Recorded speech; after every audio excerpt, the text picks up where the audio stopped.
Hello à tous, c'est Delphine, j'espère que vous allez bien. Je suis ravie de vous retrouver en ce dimanche matin. J'espère que vous profitez de votre week-end. C'est un moment de détente où on pose les valises. Voilà. Mais écoutez, moi je profite de ce moment pour pouvoir participer au tag qu'a lancé Miss Florence, qui a sa chaîne YouTube que vous connaissez. Miss Florence avait lancé des tags sur Tarot Tousier Extrême, Oracle Tousier Extrême, et maintenant j'ai vu qu'elle avait lancé la suite sur les Lenormand Tousier Extrême. Ça fait à peu près 15 jours que moi j'ai les tarots sur la table, les oracles aussi, et j'ai juste pas eu le temps de tourner la vidéo. C'est donc le moment maintenant propice pour pouvoir le faire. J'espère que vous passerez un bon moment et que vous apprécierez en fait la sélection des tarots que j'ai fait. Voilà. Donc il y a pas mal de youtubeurs qui ont suivi le tag de Miss Florence, donc Angel Taena, Saint-Cide, Sabrina Passion des Oracles. Et je m'excuse voilà si j'ai oublié d'autres youtubeurs. Voilà. Donc je mettrai les tags en barre d'infos pour que vous puissiez également aller voir leur vidéo. Voilà. Donc il y a 7 questions. On va commencer par la première. Un tarot minimaliste contre un tarot maximaliste. Alors, pour le tarot minimaliste, j'ai choisi une Toulousaine, Dystopia Tinta, de son nom, entre guillemets, de scène, et son vrai nom, Anaïs Pradal. J'adore ce tarot, le tarot archétypal, qui avait été édité aux éditions Arcana Sacra. On est dans un univers, oui, un tarot original avec... on est sur l'univers du tatou, du cirque, une culture comme ça un peu afro-américaine aussi, hein, puisque la créatrice avait quand même pas mal voyagé du côté de Cuba, il me semble. Et donc c'est une tatoueuse de Toulouse, très talentueuse, et qui avait été repérée par Arcana Sacra parce qu'elle avait fait justement une exposition sur les arcanes majeurs, d'où la création de ce tarot. Et j'ai choisi donc en côté minimaliste parce que du coup dans ces représentations des arcanes, des personnages de cour, voilà, c'est toujours un dessin en fait qu'on reconnaît facilement. Bon là par exemple sur le pape, on reprend juste comme ça la main, la clé, le fait d'être guidé, les colonnes, voilà, enfin je trouve qu'elle va directement à l'essentiel et j'aime beaucoup. Alors bon, j'avais coupé les cartes, donc forcément des fois c'est un petit peu plus compliqué pour mélanger, mais voilà, la justice c'est magnifique, j'adore. Vous voyez, par exemple, l'ermite, on reprend juste le principal, la lanterne, l'idée en fait où on va être éclairé, où on va pouvoir éclairer les autres, la sagesse qui va s'éveiller en nous. Voilà, il y a un côté très simple, mais en même temps superbe. Et puis alors la mort, j'adore. Je trouve que c'est l'une des plus belles représentations des arcanes majeurs. Et la mort comme ça, avec les yeux, côté serpent, côté papillon, côté transformation, bon, il est juste sublimissime. Voilà. Je voulais vous montrer aussi quelques personnages de cour. L'étoile aussi est juste magnifique. Et c'est un tarot qu'on ne voit pas beaucoup sur les chaînes. Donc du coup, j'en profite également pour vous montrer un peu les cartes. Et sur les personnages de cour, c'est pareil. Vous voyez, il y a ce côté comme ça un peu minimaliste qui est très beau. Voilà. Et je la trouve très talentueuse. Voilà, ça j'adore. L'As de denier. Voilà, et on va terminer par la carte du 2 de denier. Donc Anaïs Prédal, donc de son prénom et de son nom. Donc tarot qui a été fait en 2019. Et je trouvais que c'était une super association de le mettre comme ça et puis représenter avec le serpent. C'est trop beau. Voilà, ça c'était pour le côté minimaliste. Donc une Toulousaine. Voilà, donc super tatoueuse de l'agence Sorimoum. Voilà, pour les connaisseurs qui reconnaîtront. Et je l'ai opposé au tarot, ce Bloody Tears tarot qui est passé sur pas mal de chaînes, un tarot ukrainien qui est juste magnifique. On est sur un univers graphique qui est totalement différent. C'est un tarot qui a été fait, qui a été dessiné avec des stylos. Il y en a 3, il y a 3 couleurs, le rouge, le noir et le bleu. Bon, c'est une pépite. Quand je l'ai vu sur la chaîne de Nat, Angel Taina, j'ai craqué et je l'ai commandé de suite. Et on remarque tout de suite un univers qui est totalement différent. Donc maximaliste parce que pour le coup, en fait, les traits là sont très très très fins. Il y a beaucoup de détails. Donc c'est du travail d'orfèvre, hein, de faire juste un dessin comme ça avec trois stylos. C'est magnifique. Donc il était passé sur pas mal de chaînes. Quand on voit voilà la roue de fortune, voilà, il y a beaucoup de détails. Enfin, c'est vraiment c'est très très beau, hein. Alors je vais pas faire une review parce qu'il était passé sur pas mal de chaînes, mais voilà, il y a un joli travail qui est fait sur ce tarot. C'est presque du génie, hein, d'avoir dessiné comme ça un tarot sur avec juste 3 stylos, chapeau. Voilà, c'est génial. Et donc une opposition avec le tarot de Dystopia Tinta avec 2 arts graphiques totalement différents. Voilà, et là, c'est une tuerie. L'as d'épée comme ça, j'adore. Allez, on va passer à la deuxième question. Donc, on était sur le tarot de jour versus le tarot de nuit. Ok. Alors, j'ai pris un classique sur le tarot de jour. J'ai sélectionné un rider. Hop, donc on voit d'ailleurs que il a été utilisé. Voilà, alors tarot de jour, donc le Morgan Greer, donc que tout le monde connaît. Pourquoi tarot de jour? Tout simplement, voilà, sur le graphisme, il y a quand même un côté lumineux aussi dans ce tarot. Alors j'aurais pu le mettre également dans d'autres catégories, mais il se glisse très bien également dans un sac, hein, pour nous les filles, si on a envie d'emporter comme ça un tarot avec nous sur une journée, sur un week-end, c'est super simple. Et du coup, voilà, il y a un côté très universel, voilà. Et du coup, voilà, c'est tarot qu'on peut utiliser vraiment à tout moment, voilà. Et c'est un tarot que j'adore. Voilà, donc pour le tarot de jour, le Morgan Greer, et que j'avais opposé au tarot de nuit, que j'ai utilisé moins souvent, mais que j'ai également utilisé. Alors, je vous sors la boîte, c'est le tarot Les Lames de l'âme. Voilà, on est là sur un univers graphisme qui n'a rien à voir, vous voyez.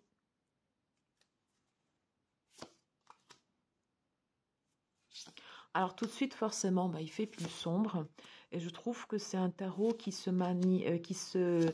est bien approprié en fait pour les tirages nocturnes. Pour l'avoir testé, c'est vrai que ça match pas mal du tout.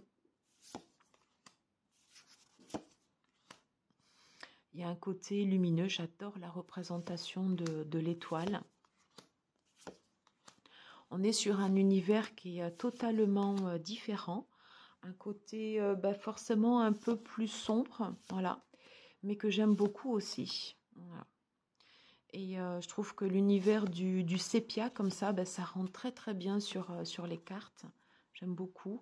La carte du jugement, elle est magnifique. La force, c'est très très beau. Hiérophante, le chariot. C'est pareil, c'est un tarot qu'on ne voit pas souvent non plus.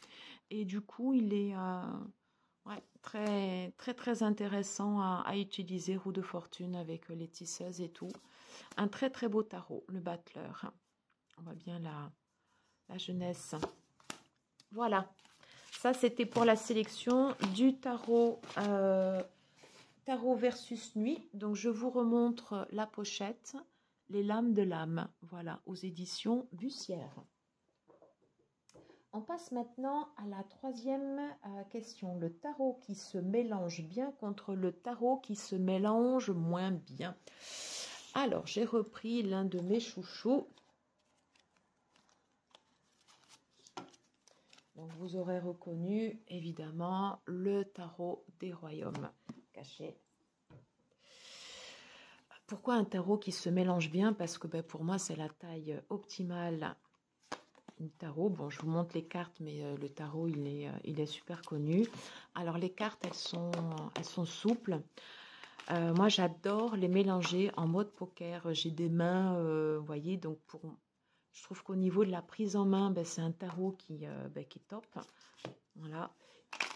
Et le mélanger, hop, ben, du coup, voilà, le mélanger comme ça, j'adore. Les cartes sont souples. Après, on peut le battre comme ça. Vraiment, c'est un tarot qui est top. On peut également le mettre là. Les cartes glissent bien. On en prend une. On en prend une deuxième. Vraiment, voilà, c'est un tarot. Quand on a des tailles comme ça, moi, il y a beaucoup de choses qui passent par les mains.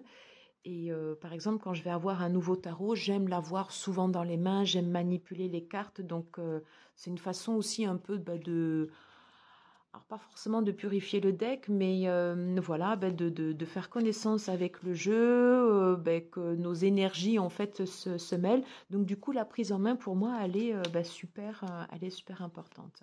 Et là, on est vraiment sur une taille optimale comme les autres universels. Et puis bon, celui-là, c'est vraiment mon chouchou, donc j'avais envie également de le montrer. Voilà, donc en opposition, un tarot qui se mélange moi bien à mon grand malheur, parce que j'adore ce jeu, The Red Star Tarot de Linda Hill. Alors, les cartes, bon, c'est un tarot qui est sublime, hein. Je vous montre quand même les cartes. Il est connu également. Alors, les cartes déjà, elles sont grandes. Elles sont quand même assez épaisses, elles sont d'excellente qualité. C'est juste que du coup, à brasser, vous voyez, les cartes sont très très grandes, donc du coup, je vais les brasser comme ça, mais c'est pas forcément la meilleure façon. Là, je vais être sur une taille limite, donc j'arrive à les brasser, mais franchement, il faut pas que les cartes soient plus grandes. Donc généralement, c'est un tarot que j'adore associer avec l'oracle tarot, enfin l'oracle de Nat, le Lilia Tekaloum, qui là pour le coup, c'est une merveille à mélanger. Et c'est deux énergies qui se mélangent très très bien. Et là, pour revenir à la question sur ce tarot, il est superbe. C'est juste que les cartes, en fait, elles sont quand même un peu épaisses, elles sont grandes, et c'est forcément pas le plus simple à mélanger. Alors, c'est vraiment dommage parce que c'est une pépite ce tarot, il est sublimissime. Mais voilà, il faut trouver le point d'accès pour pouvoir le mélanger. Donc, l'astuce que j'ai trouvée, je le mets en deux et j'essaye de le mélanger comme ça. Voilà, en faisant très attention aux cartes.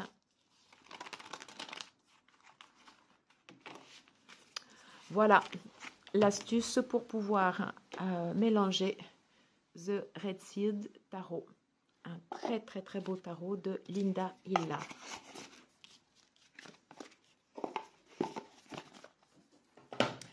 Alors, on va passer à l'autre question, donc le tarot qui me réconforte versus le tarot qui me challenge. Alors, le tarot qui me réconforte.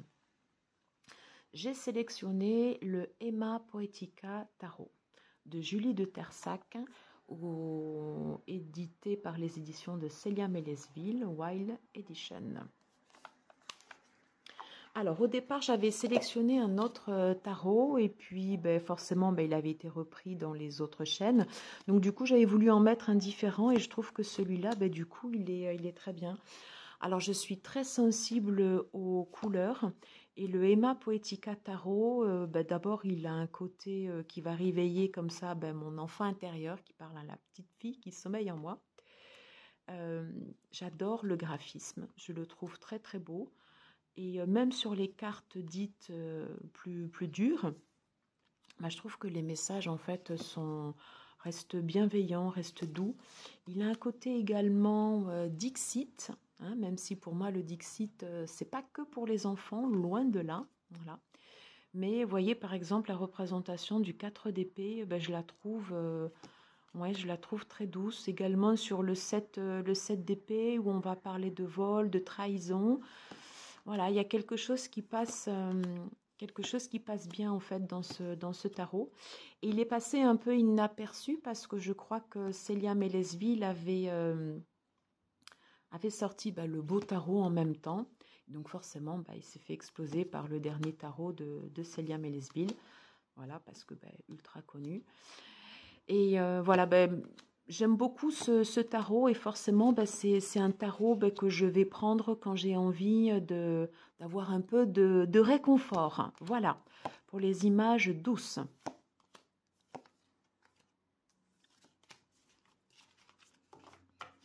Alors, à contrario, le tarot qui va me challenger. Alors là, il y a beaucoup de boulot. Alors, tout le monde le connaît, The Marielle L Tarot. Donc tout ça, en fait, il y a pas mal de tarots que j'ai reçus récemment. Quand je l'ai eu, donc il a déjà son petit pochon noir, hein, forcément. Je trouve que c'est un tarot qui parle directement à la main.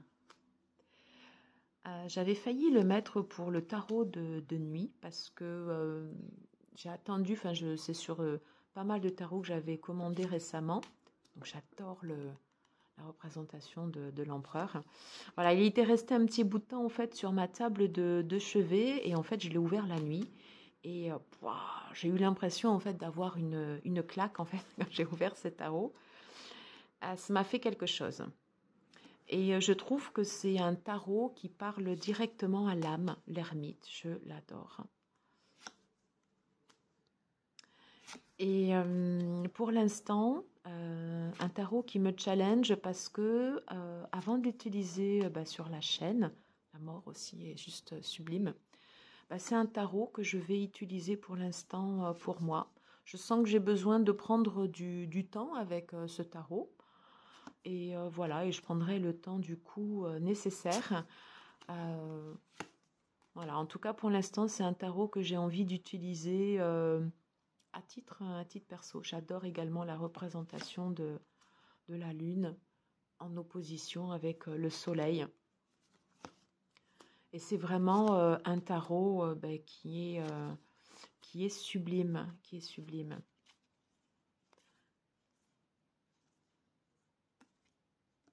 Il y a un côté comme ça très sombre où on va plonger comme ça à l'intérieur de nous. Et je trouve que ça fait partie également du côté en fait tarot psychologique, développement de soi. Je trouve que pour un tarot voilà qui va nous challenger, c'est un tarot forcément qui va faire et qui va faire le job. Voilà, un magnifique tarot. Le graphisme est superbe. Le 10 d'épée, c'est une tuerie. Hein. C'est une tuerie. Ouais, c'est ça, 10 d'épée. Voilà. Chevalier de bâton.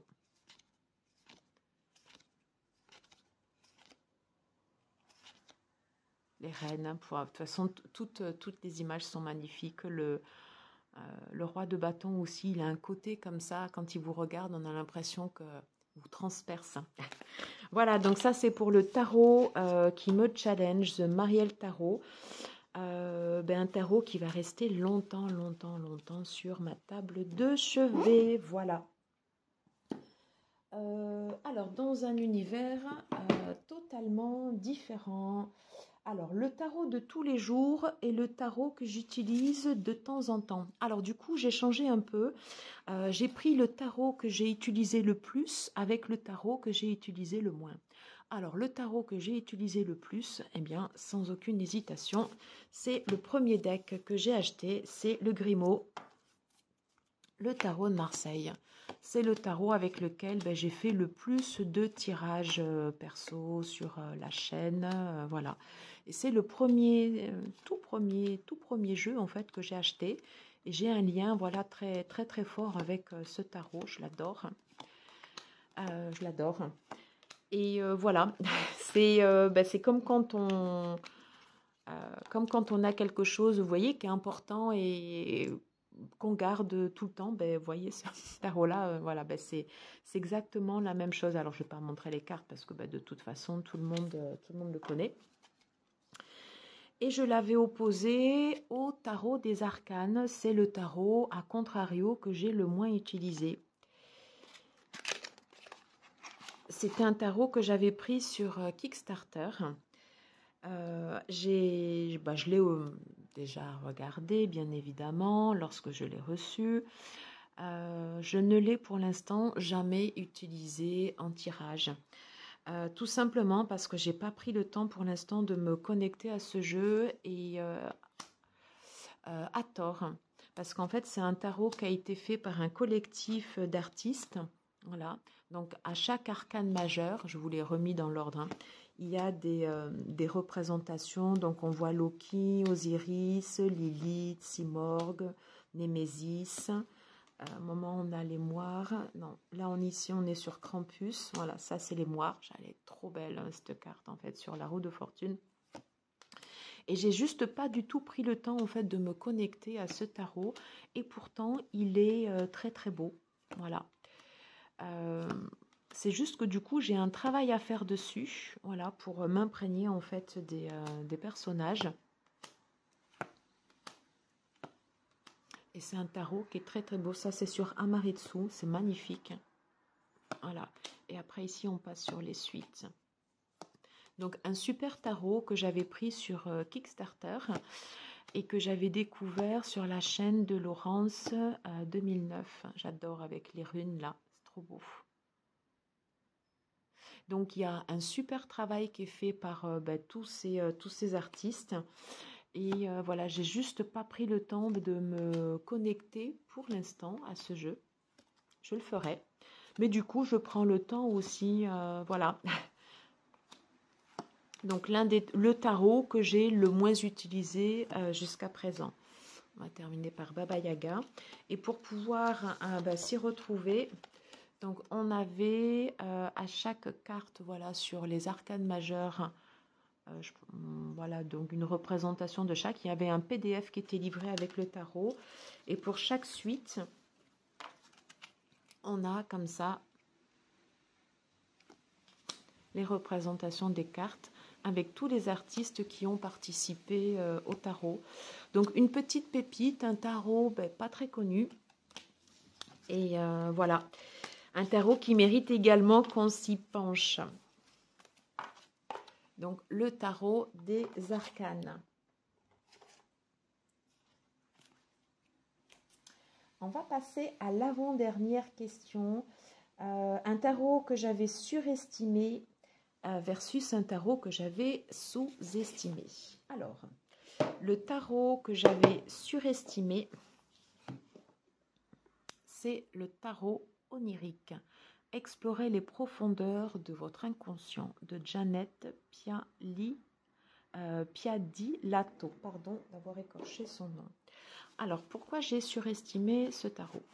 Alors, c'est un tarot, je ne sais pas si vous le connaissez, il est quand même assez particulier. Voilà. Alors, pour les projections, pour le travail psychologique, il est magnifique. Voilà. Par contre, c'est un tarot qui nécessite une prise en main. Prise en main que je n'ai pas pris le temps de faire.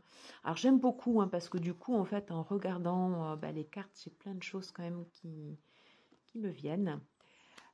C'est juste que... voilà, je pensais que j'aurais travaillé plus avec ce tarot. Voilà.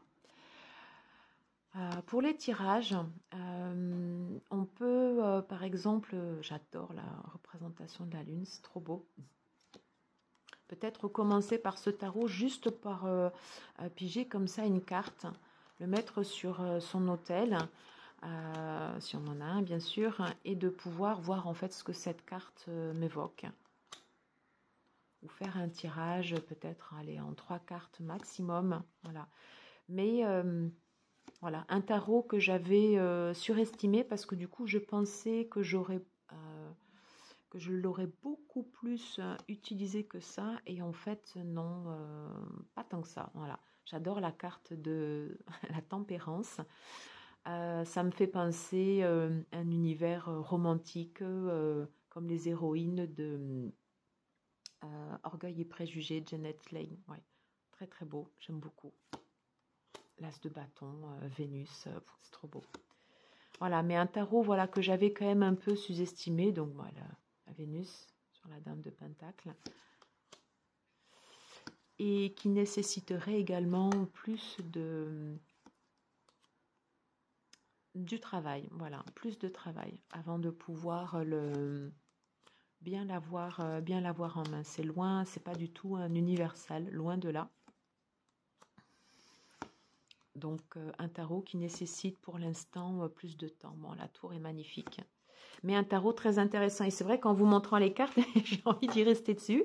Alors qu'en fait, je ne le sors pas souvent. Voilà. Alors, à contrario, un tarot que j'avais sous-estimé, dans le sens où quand je l'ai vu passer, il est juste passé totalement inaperçu et que j'ai redécouvert il y a peu de temps. The Specious Tarot. Je l'ai donc revu il y a peu de temps sur la chaîne de Hugues, la chaîne Saint-Cide. Il est magnifique et ça avait été un véritable coup de cœur. J'aime beaucoup cet univers comme ça, du coup un peu minimaliste. Il n'y a pas de personnage. Pour l'intuitif, c'est très très bien. Et en fait, pourquoi je l'avais sous-estimé? J'adore la carte de la mort. Parce que en allant regarder d'autres vidéos, je m'étais rendu compte que j'avais vu une toute première vidéo, je crois, pour ce tarot, qui avait été faite par Laurence 2009, qui date d'il y a plus d'un an ou un an et demi. Et en fait, je me suis dit, mais je l'avais déjà vu. Et c'est vrai qu'à l'époque, il ne m'avait juste pas du tout marqué. Alors qu'en fait, quand je l'ai revu récemment, presque il me le fallait de suite. Voilà. J'adore le soleil avec la représentation du tournefeuille, du tournesol, pardon. Et donc du coup, voilà un tarot que j'avais vraiment sous-estimé à l'époque. Enfin à l'époque, hein, quand j'avais vu la vidéo. Et du coup, un tarot sur lequel ça va être juste un régal de faire des tirages, quoi. Voilà, parce qu'il est juste sublime. Donc là, pour l'instant, je vais laisser encore dans l'ordre. Un tarot qui va nécessiter aussi oui, un peu de travail. On est sur le 8 de Pentacle. Voilà, mais franchement, vraiment superbe. Voilà. Et donc, tout à la fin, donc il y a également l'extension sur les 4 éléments, la terre, le feu, magnifique, l'eau. Et après, on a tous les signes, bélier, le taureau associé, le gémeaux, le cancer, magnifique. Lion, la vierge. Voilà, donc un super tarot que j'avais juste pas vu passer à l'époque. Et puis quand je l'ai revu, je me dis, mais pourquoi tu l'as loupé? Voilà. Donc, The Specious Tarot.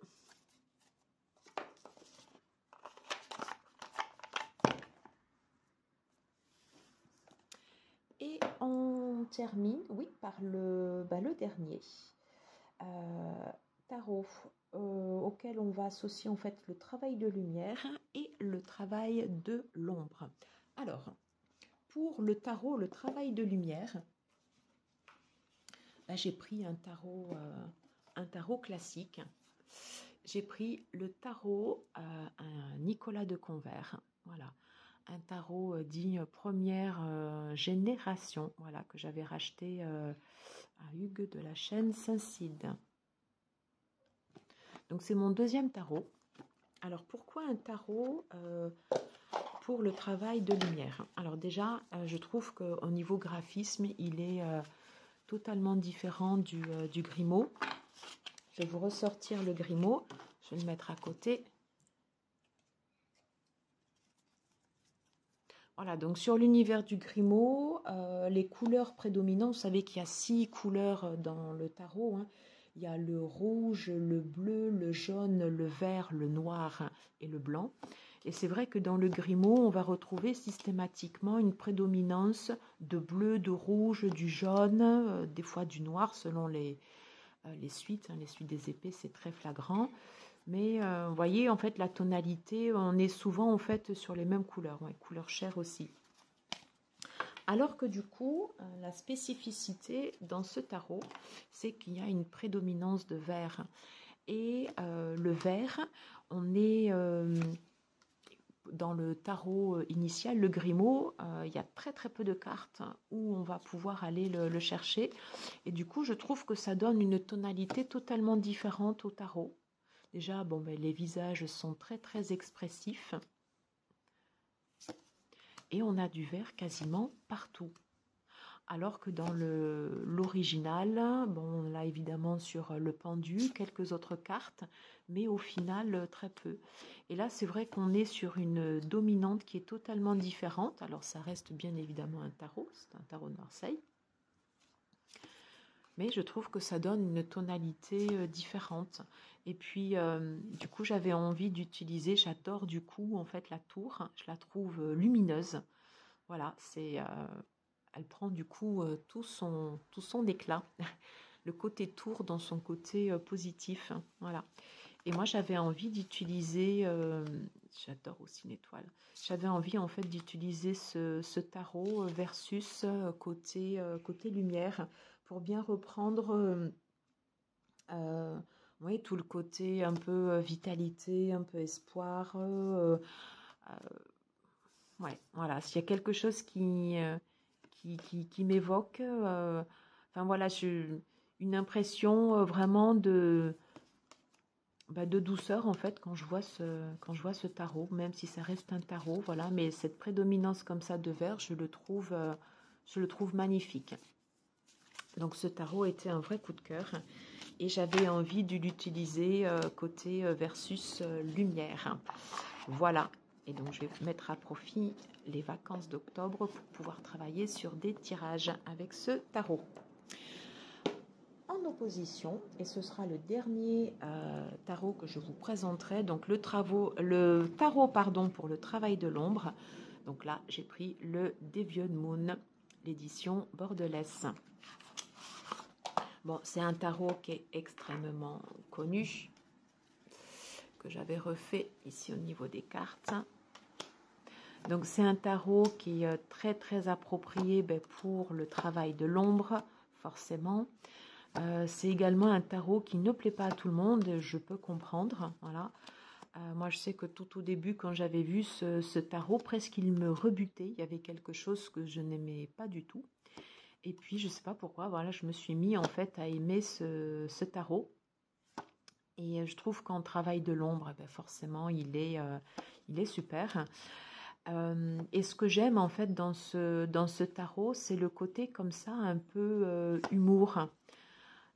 Des fois, il y a des tarots où ça va un peu plus plomber, tandis que là, vous voyez, par exemple, sur le page de bâton, pour retrouver, pour parler d'un adolescent, quelqu'un qui va se lancer, on est sur un page, quelqu'un qui va débuter, qui va partir comme ça avec des échasses, qui peut tomber. Donc il y a un côté comme ça un peu humour, un peu décalé, et je trouve que du coup ça se présente bien, la justice avec les deux épées comme ça dans chacune des mains. C'est le côté en fait ici reine de bâton, la détermination, comment j'arrive en fait à obtenir ce que je veux, est-ce qu'il y a un prix à payer aussi pour obtenir ce que je veux. J'aime beaucoup voilà ce tarot. Et voilà, on va terminer sur l'humour. Et je trouve que celle-là, du coup, elle est vachement bien et très évocatrice quand même comme carte. Par exemple, le 7 de denier. Le 7 de denier, ça va signifier en fait la patience, on va beaucoup travailler, on va encore attendre un peu avant d'avoir la récolte. Et puis là, du coup, on voit cette femme qui tape un peu sur l'arbre avec sa baguette, qui dit bon, maintenant ça vient. Et puis on a cette goutte de sang. Donc c'est tout ce côté comme ça un peu décalé que j'adore dans ce tarot. Voilà, et c'est pour ça que je l'ai sélectionné pour le côté ombre. Voilà, bah écoutez, j'en arrive à la fin de la vidéo. Je me rends compte qu'elle est un peu longue, 34 minutes. Donc ce sera la fin. Voilà, j'espère que vous aurez apprécié ce voyage auprès du tarot des extrêmes. N'hésitez pas à me dire en commentaire si vous avez ces tarots et comment vous les utilisez, si vous en auriez choisi d'autres. Si vous avez aimé, n'hésitez pas à liker, à partager, à commenter. Merci beaucoup à Miss Florence d'avoir mis en place ce tag. C'est super, c'était une idée géniale. Et puis je vous dis à très très vite. Passez un bon dimanche. Je vous embrasse. À bientôt. Ciao, ciao.